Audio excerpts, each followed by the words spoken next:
안녕하세요.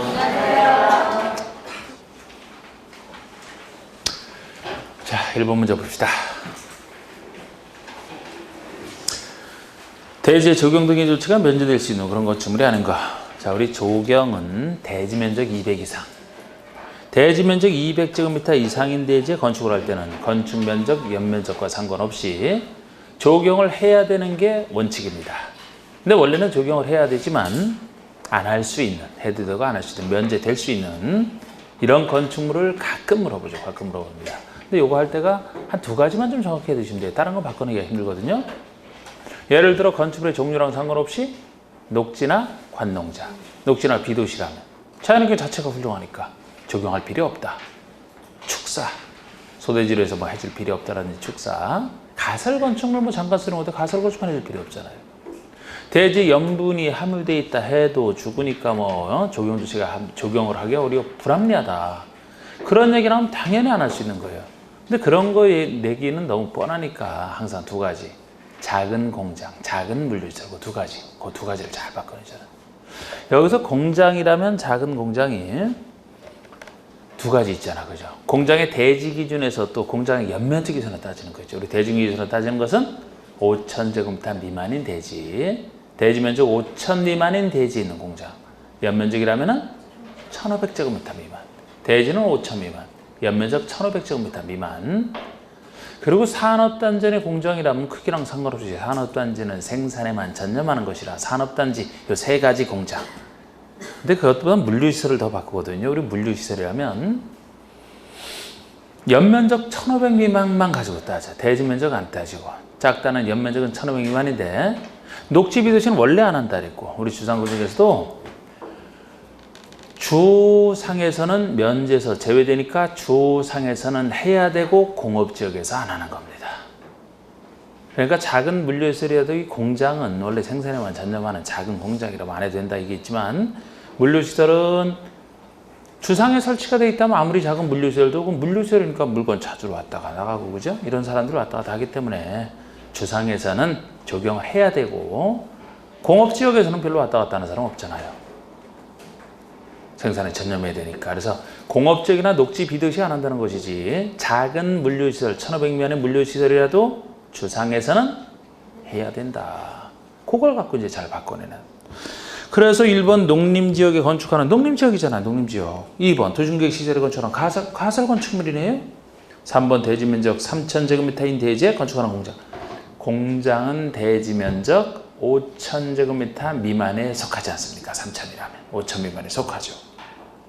주거지역에 건축하는 500인 물류시설 1,500 미만은 맞습니다만 주거지역에 건축하기 때문에 주거지역이나 상업지역에 건축하는 경우는 생략할 수 없다. 작아도 해야 된다.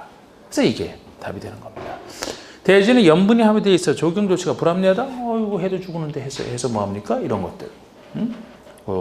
3, 4번에 관련된 걸 좀 잘 보시면 되고. 자, 2번 건축이 있는 대지는 건축이 기존에 있는 대지는 다음법 면에서 지자체 조례가 정하는 바에 정하는 면적에 미달되게 분할할 수 없다. 분할 금지. 틀린 것은. 자, 요거는 이제 기존 건축이 있는 땅이 일정한 면적에 미달되는 분할이나 면적에 상관없이 뭐 건필 기준을 초과하게 되는 법적 기준을 초과하게 되는 그런 분할이 안 된다는 얘기인데 주로 면적 갖고 주로 내는 것이고 제가 여기 이 대지 분할 제한도 전면적으로만 적용되는 규정이었어요. 전면적이라면 사람 많이 사는 도시와 비도시의 지구단위계 구역, 동업지역을 얘기한다고 했는데 거기 대상 지역에 따라 기준 면적이 달라지거든요. 도시지역을 주상공록으로 나누고 기타 지역. 주상공록이 아닌 기타 지역 이렇게 해서 여기서 기타 지역이라면 비도시에 지정되어 있는 지구단위계 구역이나 도시지역이 아닌 동읍을 전제로 하는 것이 주상공록이 아닌 기타 나머지 다 놓고 이렇게 해서 했었죠. 이것은요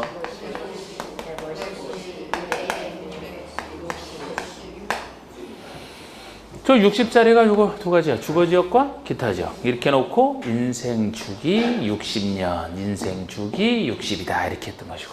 요것이 공업지역과 상업지역 152. 공상하는 거, 그죠? 공상하는 거 15야 밝은 달에 공상이 잘 된다 해서 15야 보름밤을 하고 있던 거. 음력 15야 150. 녹지는 200. 당나라 때 우리 시성 200, 이태백 200. 이분이 여기 와서 환생해서 산다. 여기를 선택할 것이다 그랬죠. 자연을 노래하려면 녹지지약, 녹지 200 이렇게 했던 거 이겁니다. 그래서 그 일본의 주거지역이 60이고 상업지역, 공업지역이 60이 아니고 150이 돼야죠. 다른 건 맞아. 그래서 5번이 비도시에 지정된 지구단위 계획구역이나 이러면 이거 기타 지역을 얘기하잖아. 주상등이 아닌 기타. 인생 주기 60에 들어가. 그래서 이것 중에서 이제 조례로 정하는 면적이 미달되게 불안할 수 없다 이렇게 나가는 겁니다. 3번의 건축법상 공개공지나 공개공간을 설치해야 되는 건축물에 해당하지 않는 것. 공개공지, 공개공간 설치 의무와 관련된 것인데 해당 건축의 연면적은 5,000제곱미터 이상으로서 조례는 따로 고려하지 않는다 이렇게 돼 있어요. 우리 공개공지는 다 건물 짓지 말고 대중에 공개된 공지, 이 대지에 건물 짓지 않고 남겨놓고 여기다가 뭐 긴 의자 갖다 놓고 파고라당 설치해서 주민들이 와서 쉴 수 있는, 이게 공개 공지거든요. 건물 내부에 설치하는 게 공개 공간이 있고요. 이 공개 공지나 공개 공간 설치 의무와 관련해서는 이 설치 의무와 관련해서는 대상 건축물과 대상 지역을, 대상 건축물, 어떤 건축물을 어느 곳에 지을 때 적용이 되느냐 의무와 관련해서 공개공지.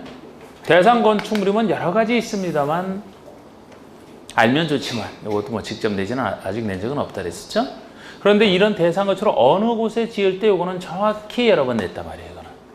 근데 특히 요거를 알 때, 요거를 알고 잘 때는 이 공개공지라는 게 뭐 백화점 같은 데서 볼 수 있는 뭐 대형 터미널 같은 데서 볼 수 있는 거 공개공지인데, 요것이 이제 사람 많이 사는 곳에서 많은 사람들이 이용해서 이런 건축물, 많은 사람들이 이용하는 큰 건축물을 지어서 운영하는 자는 찾아오는 사람들에서 조금 배려하라 이런 차 나왔기 때문에 주상공 생활 중에서 어느 생활과 관련이 있다 그랬어요?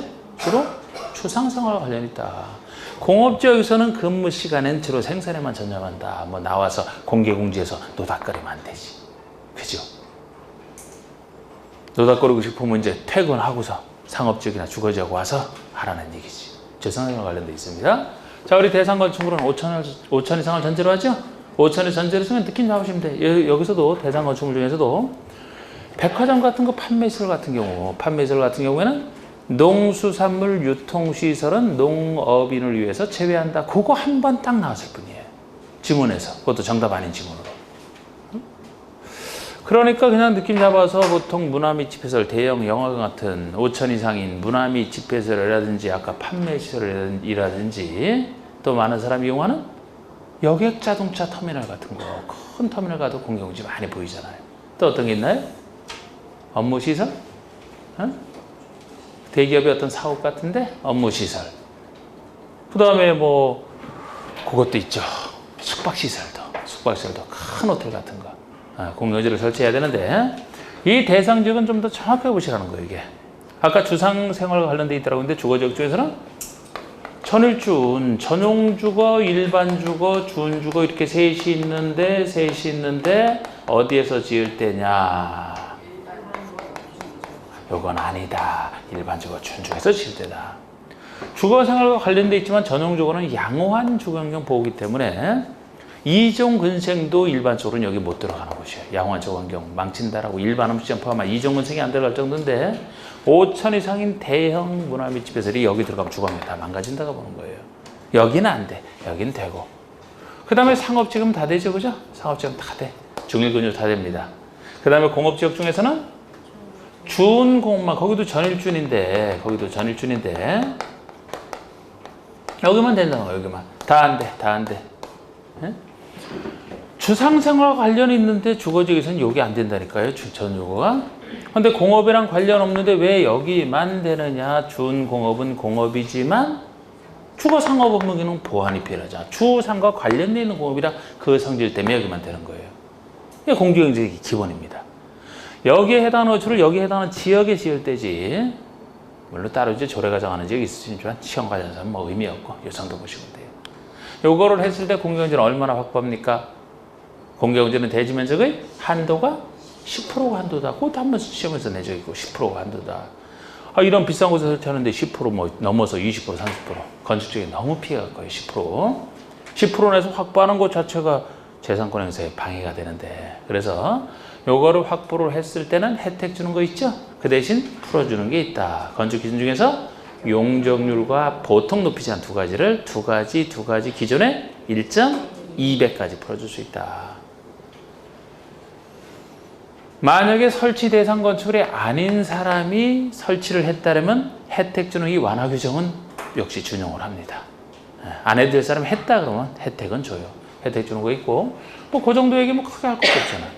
이 공개 공지에는 글쎄 사람들이 쉴 수 있는 공간을 만들어줘야 되는데, 이거를 건축주가 주민들이랑 문화 행사를 할 수도 있고, 판촉 활동할 수도 있어요. 일정 범위 내에서만, 1년 중 며칠 내에서만, 60일 내에서만, 그럼 다 한 거예요. 그래서 3번 보시면은 이 지금 5천 이상을 전제로 해서 일단 어느 지역에 짓는지부터 잘 보시란 말이에요. 만약에 어느 지역인지가 정확히 다 맞다 그러면 뒤에 것까지 보셔야 되는데, 아직 뒤에 것까지 보셔야 되는 그런 수준은 별로 안 됐고, 그래서 일반 상업지역, 일단 일반 상업지역 준주거 지역에 짓는, 3번에 일반 주거에 짓는, 4번에 일반, 벌써 4번이 답이 나와야 되는 거예요. 뒤에 보기 전에. 공업지역 중에서는 준공업지역에만 지을 때 적용이 되기 때문에 4번이 벌써 틀렸고요. 만약에 4번에서 답이 안 나온다 그러면 이제 뒤에 거 보셔야 되는데, 지금 여기 나와 있는 것은 뭐 숙박시설, 운수시설, 문화집회시설, 판매시설, 종교시설.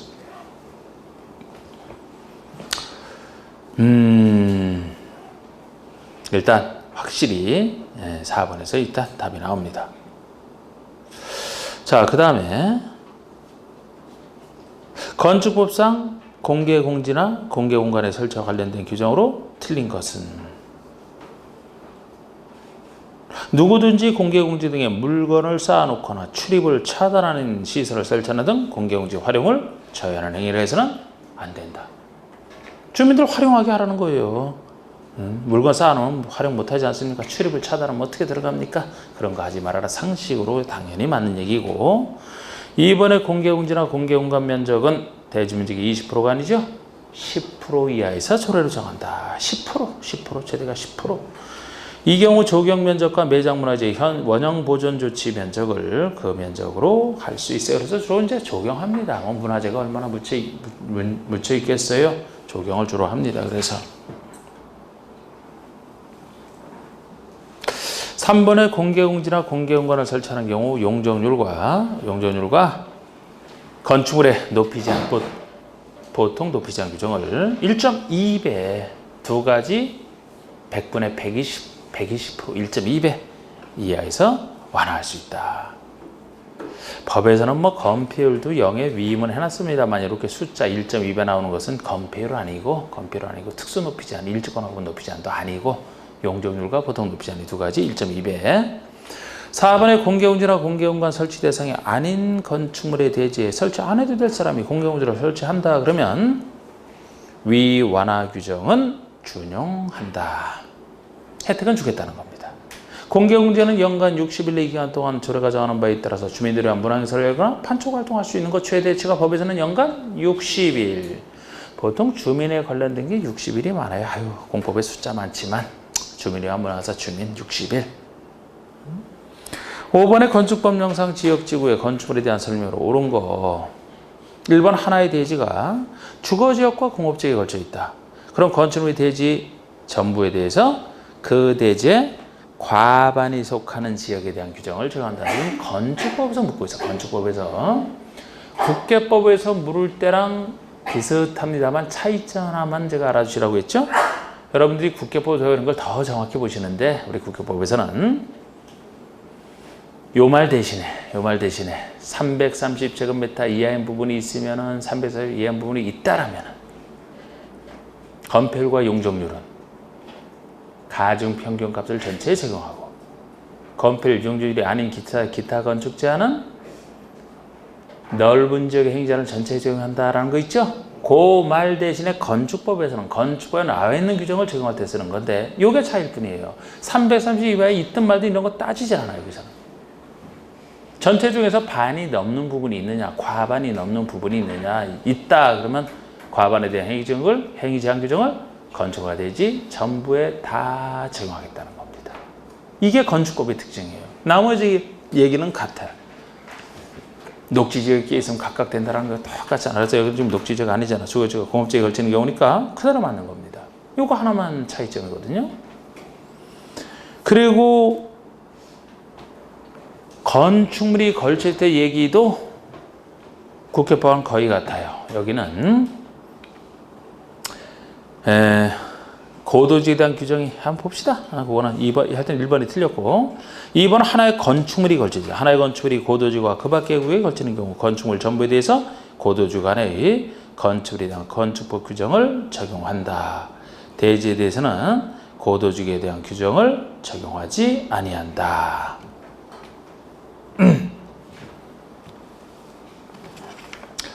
자, 지금 요거는 자, 우리 국회법에서는 건축물이 고도지구에 걸쳐 있더라. 고도지구에 걸쳐 있더라. 또 방화지구에 걸쳐 있대. 이 두 가지 예의가 존재하죠. 그죠?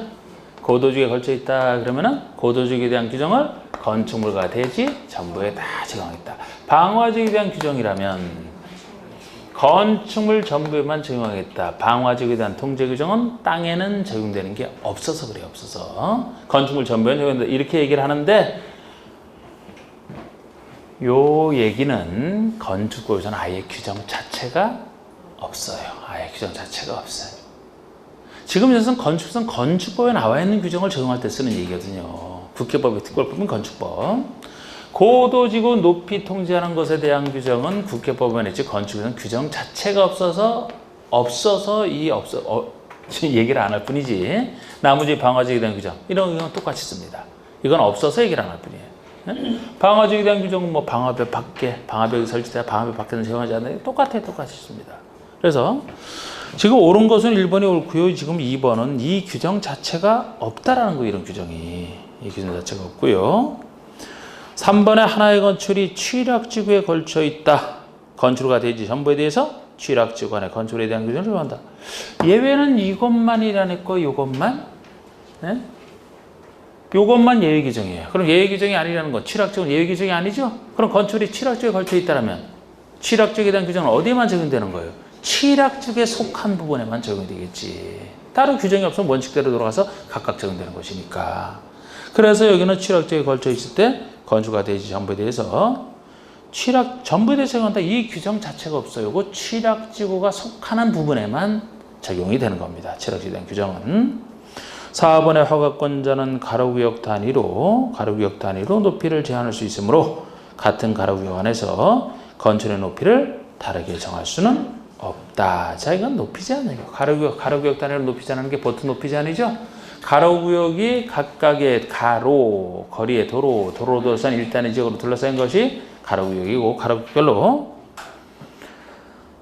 허가권자가 높이를 가로구역별로 정하는 게 원칙이지만 여러 가지 예외가 존재해요. 같은 가로구역 내에서도 각각의 건축물별로 높이를 다르게 통제할 필요가 있으면 다르게 정할 수도 있고 원래는 허가권자가 높이를 정하는 것이지만 예외적인 허가권자인 특별시장, 광역시장이라면 워낙 범위가 넓기 때문에 높이를 직접 하지 않고 조례에 맡길 수 있는 예외도 존재하고 그래서 지금 여기는 같은 가로구역에서는 각각의 건축물의 높이를 다르게 정할 수 없다. 다르게 정할 수 있다는 거예요. 있다는 겁니다. 그래서 이거 틀렸고 5번의 시장운수는 도시관리에서 필요하면 가로구역별의 건축물의 높이를 시군조례로 정할 수 있다. 시장운수가 직접 해야 돼요. 조례에 맡길 수 없어. 조례에 맡길 수 있는 건 어디에서만? 특별시, 광역시에서만. 특별시장, 광역시장이. 특별시, 광역시 조례에 맡길 수 있지. 워낙 넓은 우리 특별시장, 광역시장이 허가권자가 되는 경우는 대형 건축을 할 때만이라고 했죠. 그죠? 그때만 특별시, 광역시 조례로 맡길 수가 있어요. 다른 시장운수 안 됩니다. 시장운수는 본인이 직접 높이를 통제해서 조례에 맡기는 거 아니에요. 네. 그래서 이것도 가로구역에 대한 예외 중에 하나입니다. 네. 자, 그렇게 보시면 되고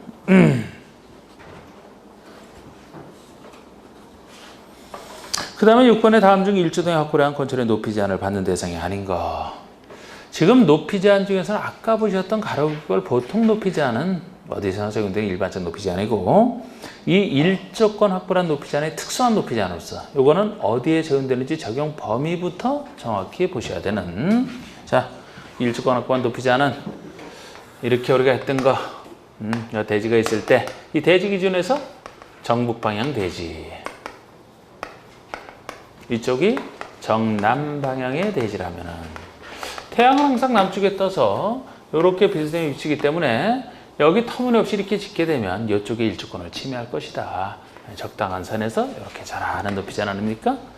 요거는 아무 때나 적용되는 게 아니기 때문에 적용 범위가 이제 특수 높이지 아니라 기본인데, 일조권은 아까 공개 공지와 달리 취지가 햇빛 받을 수 있는 권리는 주상공 생활 중에서도 주거 생활과만 관련이 돼 있다는 거예요.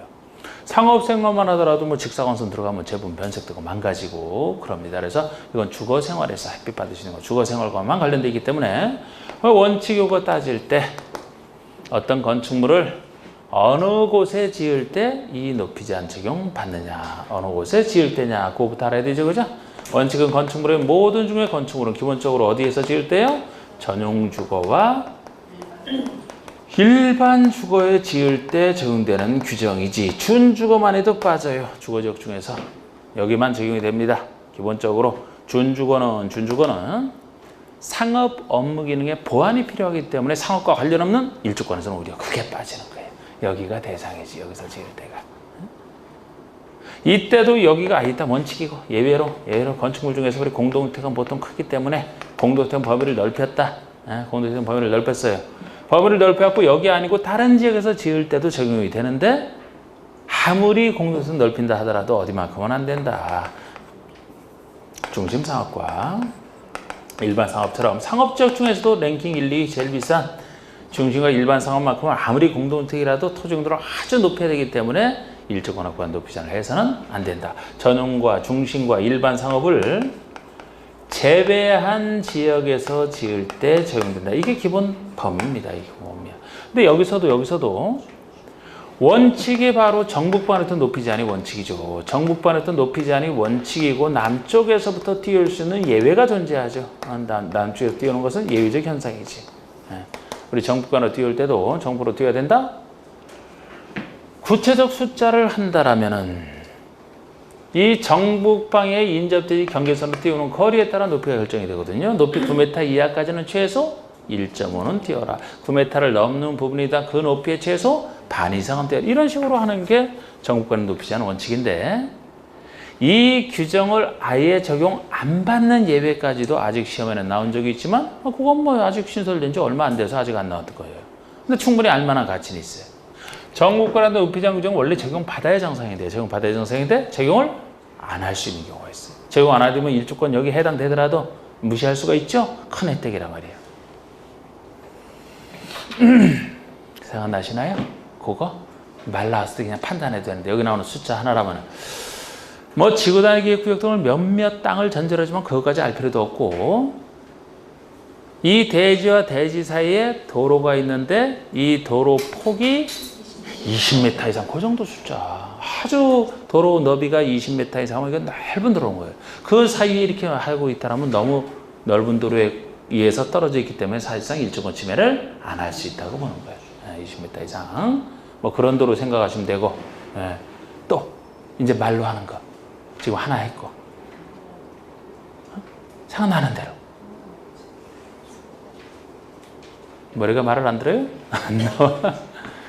뭐 건축협정구역 안에서 건축협정구역에 있는 대지라면, 우리 건축협정이라면 여러 땅을 대상으로 본인들이 합의했을 때 협정구에 있는 땅 전부나 일부를 대상으로 통합 적용할 수가 있죠. 그럼 그때 있는 대지와 대지 사이에서는 이런 거 신경 안 써도 되겠네? 전체적으로 통합해서 하니까?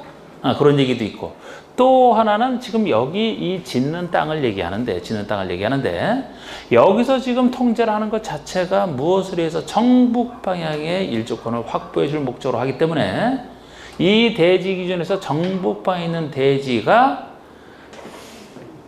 일조권을 보여줄 필요가 없다라면,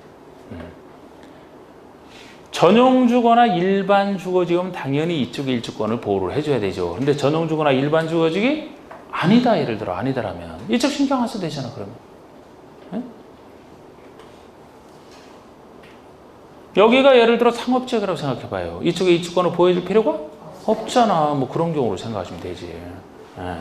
그 다음에 적용을 하긴 하는데, 아예 안 하는 게 적용을 하긴 하는데 남주소도 띄울 수 있는 예외가 존재해요.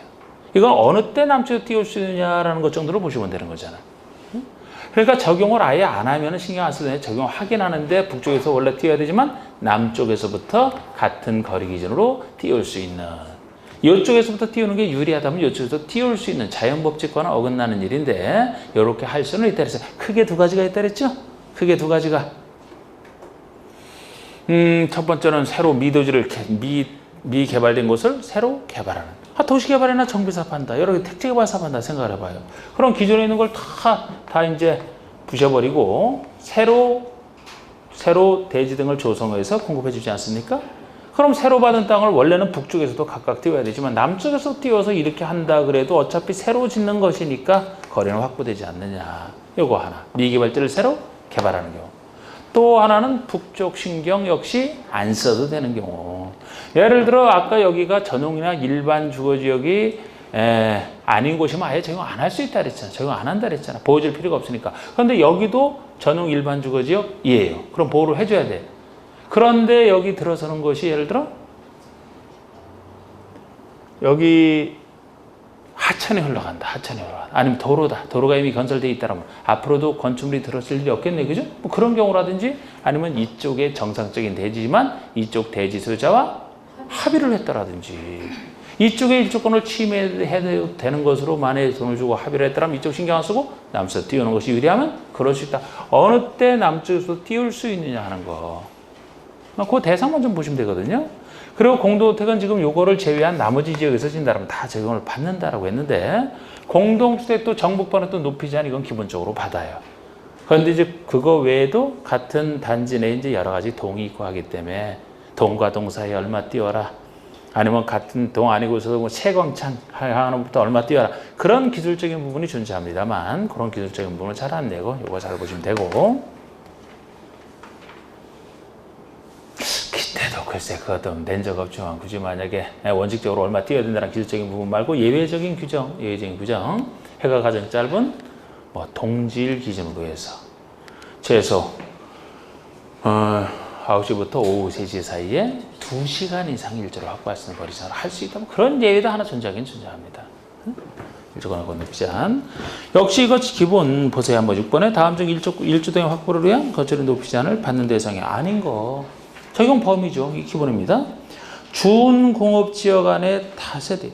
자, 우리 일조권 높이 제한은 예외가 공동주택이고 예외 아닌 게 원칙이기 때문에 만약에 공동주택에 해당되는지 안 되는지를 잘 보시고 공동주택에 해당된다면 중심과 일반 상업만 아닌 곳이면 다 적용받는데 중심 공동주택이 아니다 그러면 어디서 지을 때만 여기서 지을 때 말해서 대상을 공동주택이 아닌지를 먼저 살펴보는 게 좀 더 정확하게 볼 수가 있어요. 그러면 여기서 지금 앞에 뒤에 거로 어떤 것을 짓느냐 보니까 공동주택이 어디 있나요? 있으면 그거부터 1번에 다세대, 3번에 연립 이거밖에 없네요? 그러면 요거는 어디서 중심과 일반 상업지역을 제외한 지역에서 지으니까 1번은 준공업지역이고 3번은 생산녹지니까 둘 다 적용을 받는 거네. 중심 일반 상업이 아니잖아. 적용 받습니다. 이건 적용 받는 거야. 그럼 나머지는 이제 다가구만 해도 단독이니까 2번부터 보시니까 이제 나머지는 어디서 지을 때만 전용과 일반주에서 지을 때 준주거네. 바로 2번이. 그럼 이건 적용 이게 바로 답이 되죠? 네. 4번은 전용주거고 5번은 일반주거잖아요. 전용과 일반주거에서 지을 때 말이잖아. 공동이 아닌 것은. 그래서 2번이 답이 되고. 7번에 보시면 다음 중 건축법상 일조등학골이야. 높이 제한에 관한 설명이 다 옳은 거 됐는데 1번에 지구단위 기획구역 안에 대지 상호간에 건축하는 경우서 해당 대지가 너비 20m 이상 도로에 접한 경우는 일조권 확보한 높이 제한 규정을 적용하지 않는다. 이게 이제 그러니까 전국반에도 높이 제한이 원칙이잖아요. 그 규정을 적용하지 않는다는 얘기니까 아예 이 경우는 아까 처음 원칙부터 아예 적용을 안 하는 이 규정을 적용 안 하는 걸로 보시면 돼요. 그 다음에 2번이 건축물의 정북 방향에 있는 인접 대지가 준주거지역이어도 일조권 확보한 높이 제한 규정은 적용한다. 적용할 필요가 없는 것에 속해요. 보호할 대상이 아니라고 했잖아요. 이것도. 이 대지에 전국방에 있는 대지가 보호할 가치가 있는 전용주거 또는 일반 주거지역 중에 하나여야 되지, 그렇지 않은 땅이라면 거기를 보여줄 필요는 없다. 이게 이제 두 번째로 얘기했던 것이고, 또 하나가 여기 없지만 이제 건축 협정구역 내에서 협정구역 안에 있는 대지 상호간에 그때도 서로 신경 쓸 필요는 없어요. 그 대지끼리. 그 세 가지입니다. 적용 안 하는 세 가지. 1, 2번과 그거. 3번에 정북방향으로 접하고 있는 대지 소유자와 합의한 경우라 하더라도 정북방향의 높이 제한 규정을 적용해야만 된다. 적용해야 한다. 안 할 수 있어요. 남쪽에서부터 정남방으로부터 높이 제한이 적용될 수가 있습니다. 꼭 북쪽에서부터 신경 쓰는 거 아니에요. 이게 바로 그 두 가지 중에 하나. 정북방향의 대지 소유자와 합의했다. 정북방향의 대지가 도로나 하천 등 건축이 금지된 공지다. 북쪽 신경 안 써도 되는 경우 그 중에 하나죠. 이것이 틀렸고. 4번의 택지개발지구 대지조성사업지구인 경우에 정북방향의 높이 제한 규정을 적용한다. 이것도 틀린 거예요. 적용할 필요 없는, 남쪽에서부터 띄울 수 있는 것에 들어가잖아. 새로 개발하는 곳 이렇게 했던 거. 3, 4번이 그 크게 두 가지입니다. 그게 북쪽 신경 안 쓰고 남쪽에서부터 띄울 수 있는 정남방으로부터 높이 제한이 적용될 수 있는. 5번에 2층 이하이거나 8m 이하인 건축은 조례가 정하는 바에 따라 일조권 규정을 적용하지 않을 수다. 이거는 적용 안 할 수 있는 경우로서 원래 범위에 속한다 하더라도 적용 안 할 수 있는 경우. 어떤 건축물 지을 때냐? 2층 이하로서 8m예요. 이건 이거나이기 때문에 틀렸어. 제가 보통은 아닌 예도 있지만 보통은 작은 것은 둘 다 같이 해야 돼요. 둘 다. 서로 2층짜리 건축물, 여기 들어서는 것이 보통의 2층짜리 건축물이라면, 보통의 2층이라면 3층에서부터 조금 높은 것이기 때문에 2층까지는 낮기 때문에 태양은 위에서 아래로 비치기 때문에 이쪽에 일조권 침해할 염려가 거의 없다. 그런데 이게 2층짜리 생각하시면 되는데 높이도 2층 높이인 8m 이하 동시에 갖춰야 된다는 거예요. 만약에 이게 뭐 그냥 또는 이렇게 해놓게 되면 뭐 2층, 층수만 2층이지 높이가 뭐 20m 이러면 안 되잖아. 그죠? 그래서 8m 이하로서 동시에 순수 2층. 2층 요건을 다 갖춘. 로서 그래야 돼, 로서. 자, 8번 보시면 다음 그림은 지상 3층과 다락의 구조를 갖추고 있는 다세대 주택인 건축물이다. 이 3층은 주거 전용 공간이며 주거 전용 공간으로 쓴데요. 지붕이 경사진 형태의 다락입니다. 그 위에 다락방이 있는데 지붕이 경사진 형태의 다락 높이는 1.7m이다. 대지 면적이 220제곱미터이고 용적률이 건폐율한도가 각각 용적률은 300%, 건폐율은 60%라고 할 때 증축 가능한 최대 면적은 얼마냐? 자, 우리 요거는 뭐 그림은 제가 이거 기출에서 따온 겁니다. 그림은 이렇게 그림 그리는 게 참 이게 힘들어서. 그런데 기출에서는 조금 어렵긴 했더라. 계산 문제 치고는. 근데 조금 어렵다라면은 공법의 계산 문제 자체는 아주 어렵다래도 학계론에서는 아주 아니라 그랬잖아요. 그죠? 네? 조금 어렵다래도 쉬운 거예요, 사실 따져보면은. 근데 그거를 약간 제가 바꿔놓긴 바꿨어요. 제가 각 층의 바닥 면적 계산할 때 뭐 아니면 건축 면적 계산할 때도 그 예외 있는데 예외는 거의 나오지 않아요. 그래서 그것도 많고 거의 나오지 않기 때문에 내가 그냥 빼버리잖아. 그냥 그. 한다면 여러분들이 더 스트레스 받지. 근데 그 중에 하나까지도 따로 있는. 그 중에 하나까지도 다 한 번 낸 적이 있어. 그냥 지금 그대로 이거 좀 어려운, 공법에서는 좀 어려운 거죠. 끌고 온 건데.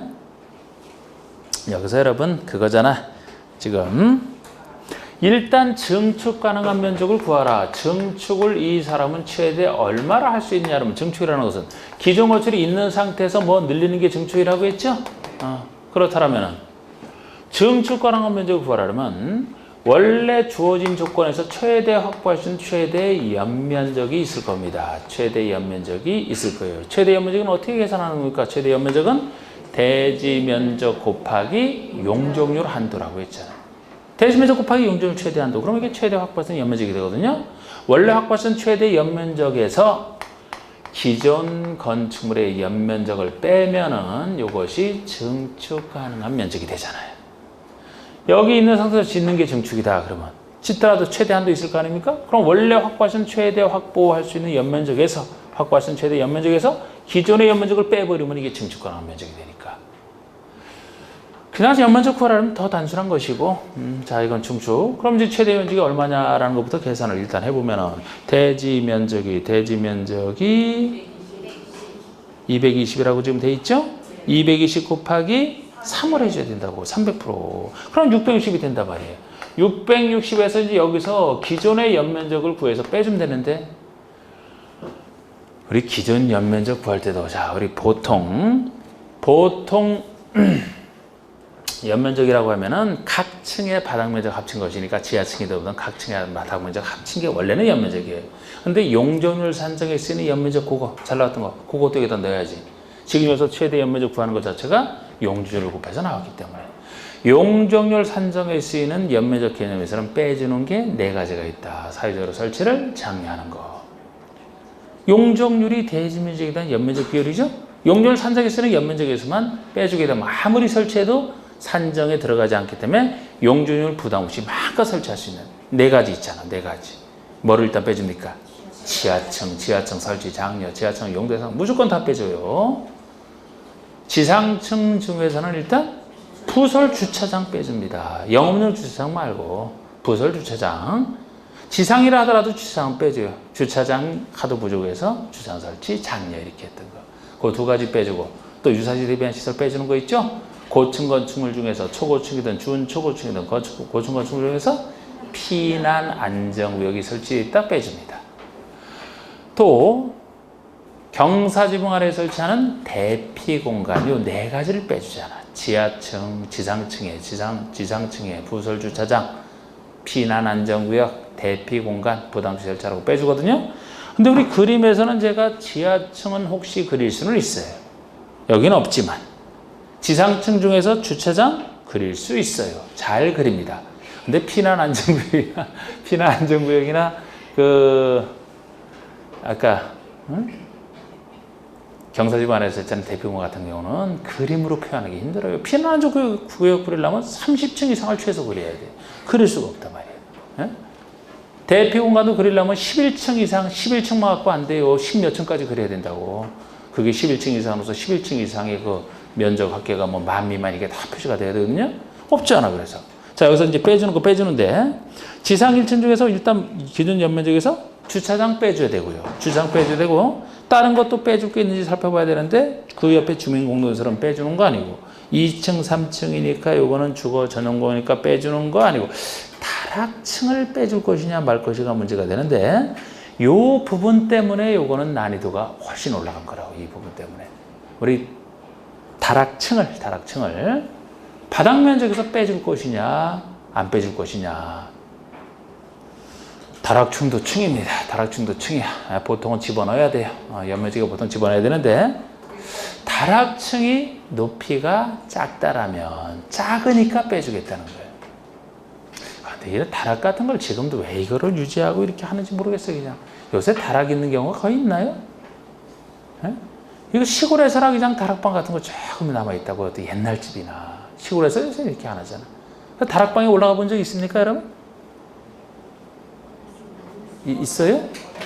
어렸었지? 요새는 최근 10년 동안에 다락방 간 적이 있다?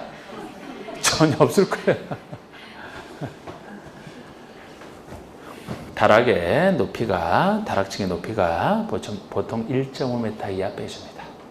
1.5m면 허리도 제대로 못 핀다니까. 그래갖고 그건 빼주겠다는 거예요. 아예 바닥면적 산정에서 제외가 돼. 그런데 이것도 보통의 평평한 지붕이 1.5m 빼주는 것이지 여기처럼 지금 그림이 경사진 형태의 다락이라면 제일 높은 것도 있고 제일 낮은 것도 있겠네. 그죠? 1.8m 이하까지 빼주는 거예요.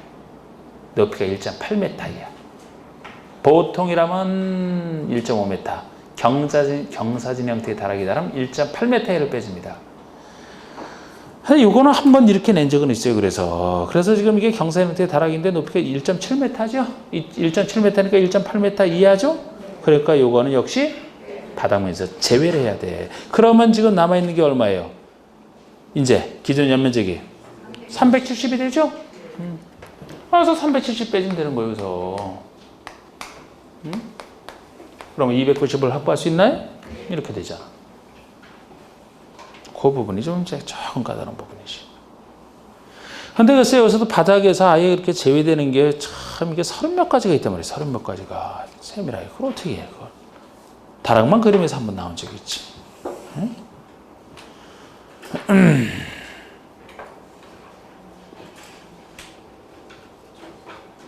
9번의 건축법 규정에 의한 건축물의 층수 및 높이 산정에 대한 설명이다. 틀린 것은 있는데 용적률 최대 한도는 국계법률에 의한 용적률 기준에 의한다.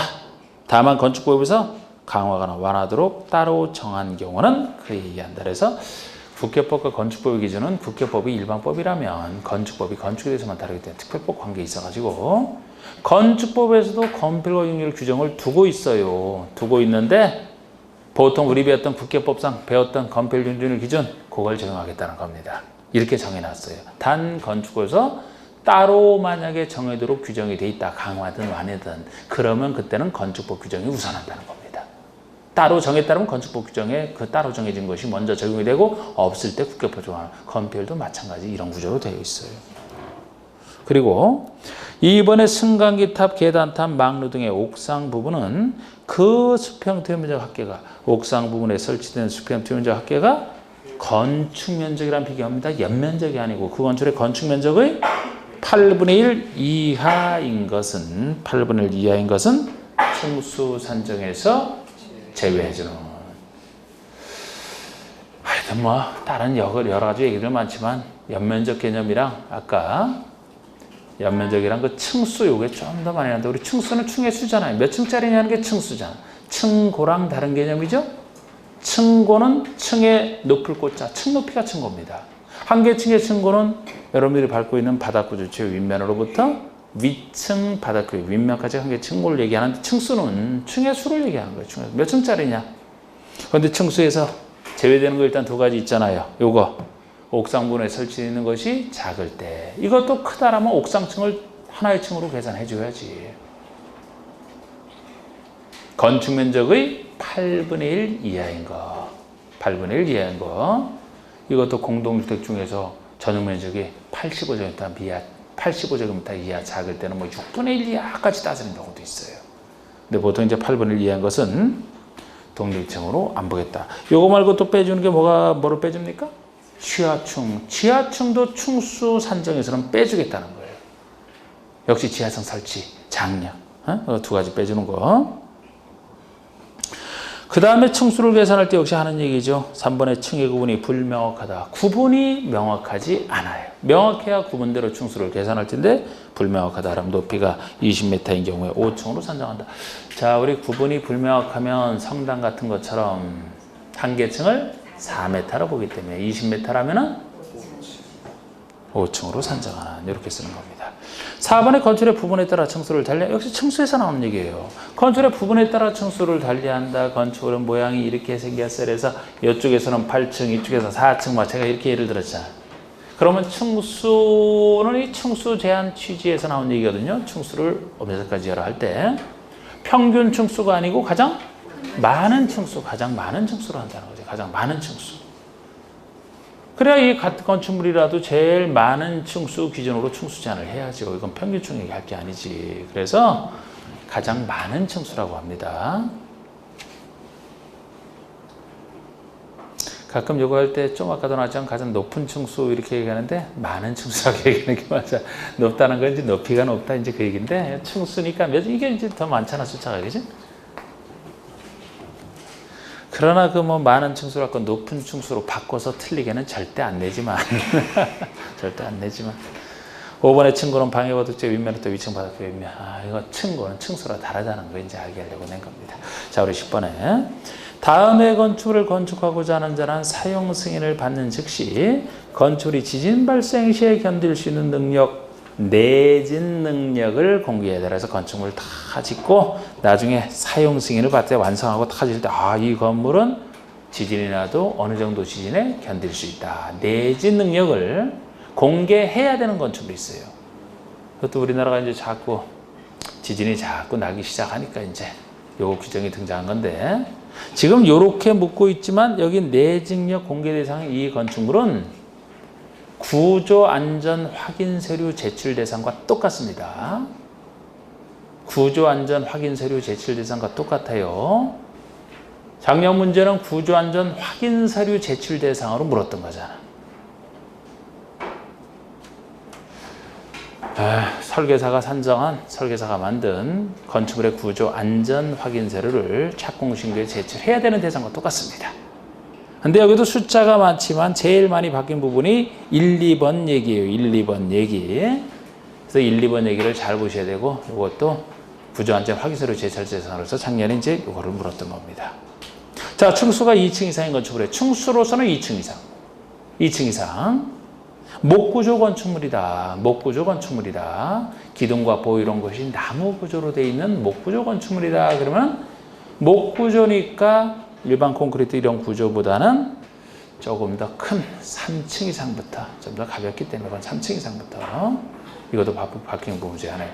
그전에는 요게 3층 이상 원래가 3층 이상 이렇게 할 때는 3층 이상부터 조금 큰 걸로 보는 것은 다 똑같거든요. 근데 요게 나중에 강화돼서 이렇게 바뀌어서 지금은 요건 이제 여기서는 2층부터를 내주 능력을 공개되는 구조안전 확인서를 지들 대상으로 요게 강화돼서 그래요. 2층부터입니다. 근데 목구조는 3층 이상이고 그 아래 어느 것 하나만 되는데 층수가 아니고 연면적으로 따진다 그러면 500제곱미터 목구조는 1000 요게 아니고 200제곱미터가 원칙 목구조 건축물이면 500이에요. 그것도 역시 바뀐 부분입니다. 그래서 층수든 연면적이든 다 2랑 관련돼 있다. 이거는 원칙은 알기 쉬워요. 다 2랑 관련돼 바뀐 규정이 다 2랑 관련돼 있어. 층수도 2층, 연면적도 200.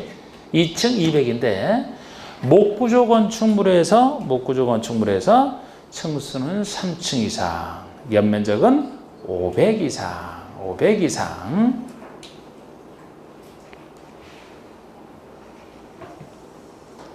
목구조는 연면적 500 이상입니다. 200 이상, 500 이상.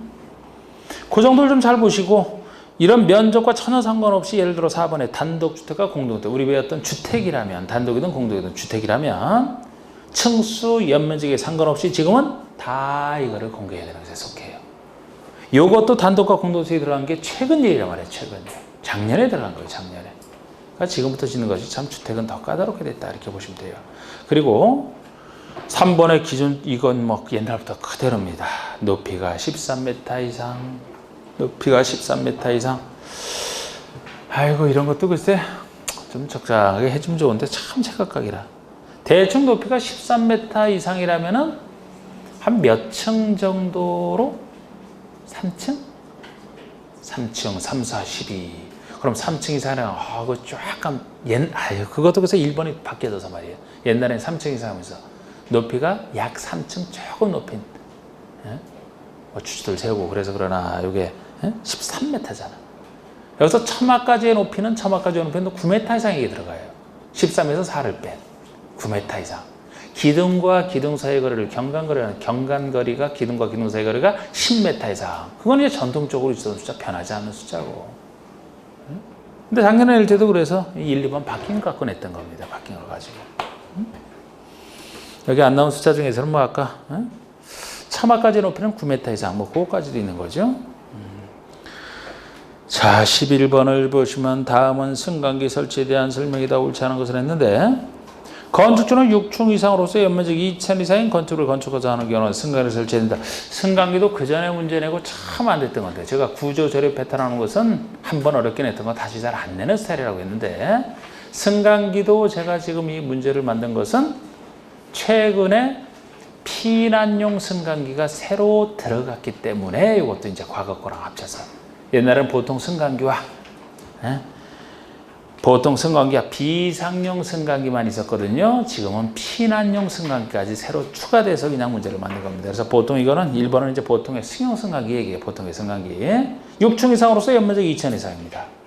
6층 이상으로서 2층 이상 큰 것은 A 또는 B의 형태지만 이것은 역시 A 및 B 형태의 특이한 것 중에 하나인데 역시 취지는 층수도 어느 정도 되어야 올라가기 힘드니까 그렇고 연면적도 어느 정도 되어야 많은 사람이 쓰기 때문에 승강기 설치 의무가 있다는 얘기라서 밑인데 6층 이상 정도로 일단 생각하시면 돼요.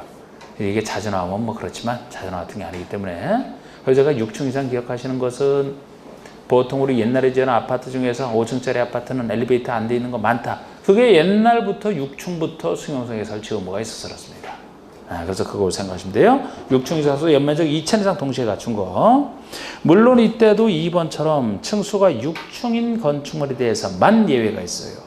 층수가 딱 6층인 건축물로서 7층도 안 돼. 이거는 각종 거실의 바닥 면적 300제곱미터 이내마다 한 개에서 이상 직통 계단을 설치한 건축물은 승강에 설치 의무가 없다. 그래서 간혹 가다가 6층짜리 건축물인데도 설치가 안 돼 있는 것이 예외 규정 따라요. 만약에 연면적이 2,000이 넘으면서 7층, 8층이 됐다. 없는 건 있을 수가 없어요. 합법적으로 지었다는 게 있을 수가 없어요. 6층에 대한 예외고. 3번의 높이 31m를 초과하는 것처럼 승강기에 비상용 승강기를 추가로 설치하라. 비상용 승강기. 비상용 승강기. 물론 기존 승용 승강기를 비상용 구조로 한 경우는 또 비상용 승강기 설치한 걸로 보죠. 어쨌든 비상용 승강기를 원칙적으로 따로 설치해야 되는 것은 높이가 31m 초과시다. 높이 기준에서 31m 초과. 비상용 승강기는 화재 시에 화재를 진압하는 사람들만 쓰는 거예요. 피난용이 아니고. 그래서 비상용 승강기면은 화재 진압하는 사람만 이제 쓰는 게 비상용입니다. 31m 초과. 그래서 이거 할 때는 뭐 제가 이걸 굳이 이제 한 달에 비상용이니까 31m다. 일제시대 때 우리 3.1 운동 있으면 일제는 비상 걸렸다. 3.1절에 우리 명절이지만 그때는 비상 걸렸죠. 걔네들은 비상용 31m 3.1. 그리고 4번이 새로 신설된 거 21층 이상의 건축물에는 승용 승강기 중에서 한 대 이상을 피난용 승강기로. 피난용 승강기라는 것은 말 그대로 피난용도에 쓰이는 것이기 때문에 아까 비상용과 다른 거예요. 아까 비상용은 화재를 진압하는 사람들이 쓰는 것. 피난용은 화재를 피하는 사람들이 쓰는 것. 그래서 비난 승강기로 신설된 건데 21층 이상이 아니고 21층이 아니고 고층 건축물이에요. 고층 건축물입니다. 아까 비상용이 높이 31m인데 야 피난용이면은 참 지금 도입되긴 했지만 고층부터니까 고층이라는 높이를 한 120m 이상이잖아. 그죠? 나중에 좀 완화될지 몰라도 지금은 이래. 우리 앞에서 여러분 저번 주에 배웠던 거지 초고층 건축물이 대상이 되는 것과 다르죠? 지금 이거는 고층 건축물이잖아. 고층 건축물이 대상이잖아. 초고층이 대상인 거 생각나세요? 저번 주에 배웠던 것 중에? 초고층 건축물이 대상인 거? 뭐에서 나왔었지 여기? 건축 허가할 때? 허가권자가 뭐 허가하기 전에 뭐 해야 되는 거? 어떤 거?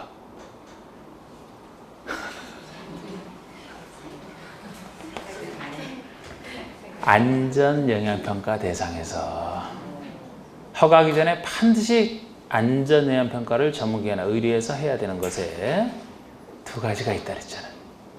초고층 건축물. 초고층이 아니더라도 연면적이 10만 제곱미터 이상으로서 동시에 역시 거기서도 16층 이상.